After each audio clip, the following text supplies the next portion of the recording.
Hi, everybody. Welcome back to Ungifted. We are on chapter 7, which is page 77.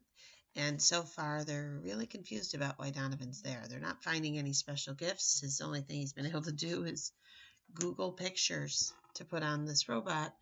And they're starting to wonder what his special gift is. Chapter 7 is called Unrepaired. It's in the perspective of Donovan Curtis, IQ 112, page 77. The grade glowered at me off the cover sheet of my social studies paper. D minus. Is that graded on a bell curve? I asked Mrs. Shapiro. She was almost sympathetic. No, Donovan, it's just graded. Oh. I wasn't normally grade obsessed, but this really threw me. The thing is, I had no chance with the kind of math and science they taught in this place.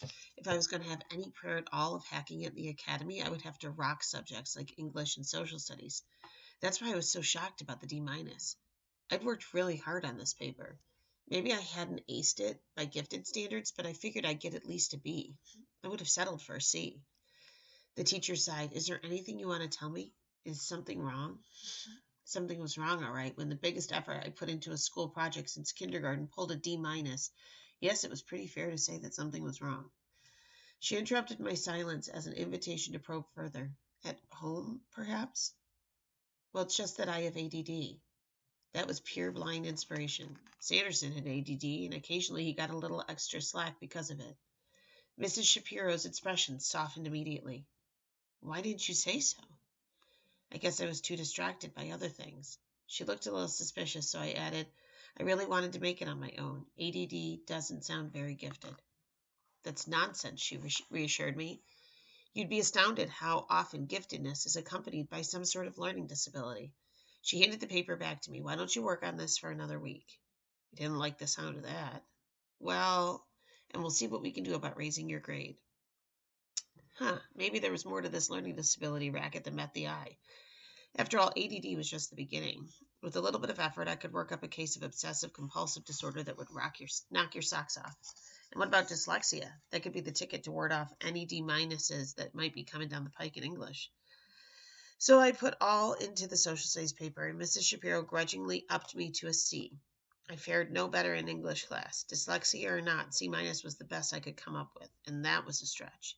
Have you ever read Beowulf? Even the Cliff Notes could kill you.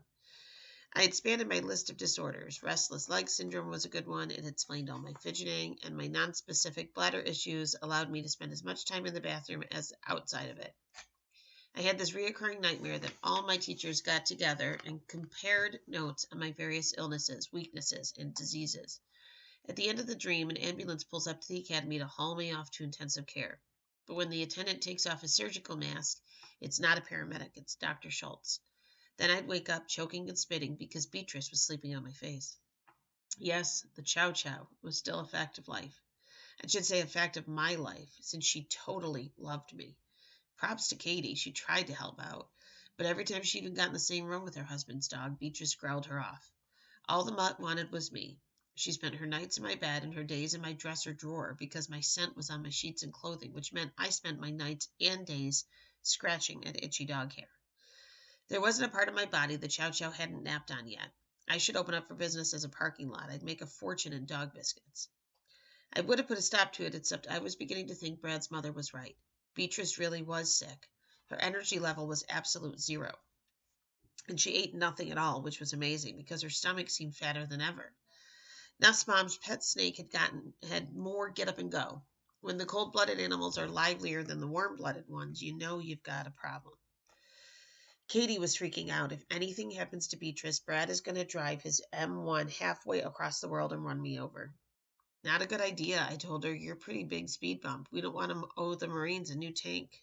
Poor Katie. Her belly was expanding, her butt was widening, her ankles were thickening, and her varicose veins looked more like a road map every day. She was almost as big a mess as Beatrice, except that Katie hadn't started peeing on the floor. That unpleasant surprise came in the form of a warm puddle on the carpet as I made my way downstairs for breakfast. That mud has got to go, I howled, hopping on the steps, pulling off my soggy sock. My dad grinned at me from the front hall. Is that how you support our troops, by evicting their pets? I don't want to live in Chow Chow's toilet, I complained. He laughed appreciatively. Good thing you went to charm school before you got picked for the academy. Even Dad cut me a little slack these days. No wonder the gifted kids were different. They lived in a bubble.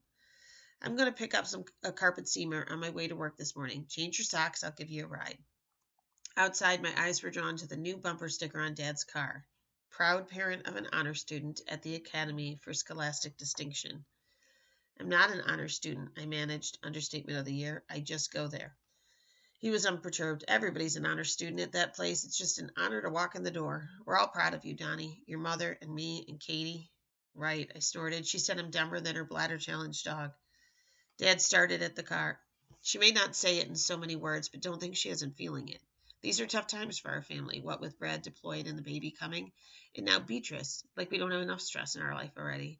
Then you step in and do something for everyone to feel good about. It's like it was sent from heaven. I felt as if I was losing my mind, hiding out in the gifted program and carrying the emotional well-being of my entire family. No pressure. At the small appliance shop, I hung back while Dad spoke with the salesman. There was a copy of the town paper lying open at the cashier's desk. I nearly threw up my breakfast when I read the banner headline, Repairs in Limbo, Thanks to Statue Gate.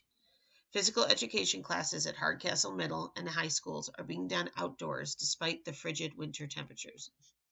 The glass double doors of the athletic facility are still boarded shut, and 25% of the floor is still badly damaged. The school district is ready to roll on the repairs. A contractor has been hired. So what's the holdup?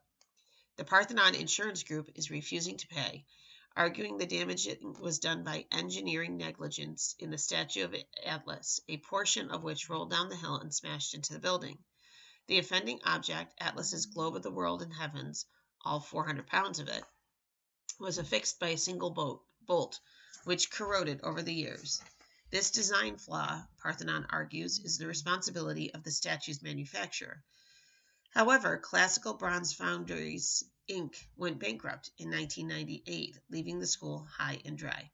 The Hardcastle School District has filed suit against Parthenon, but the case is likely to drag for years, according to Superintendent Alonzo Schultz. In the meantime, the physical education program is out in the cold. All varsity basketball home games have to be relocated, and even the middle school's annual Valentine dance will take place elsewhere. Dr. Schultz holds out little hope for an early resolution unless he can track down a person of interest in the case. Yikes. If the insurance company sniffed at the school district, would this person of interest have to pick up the tab? It wasn't my fault Schultz cheaped me and brought a bum statue from a company that went bankrupt. Classical Bronze Foundries probably tried to save a few bucks on bolts and had to pay it all back 100 times over in lawsuits. And we're going to pause there.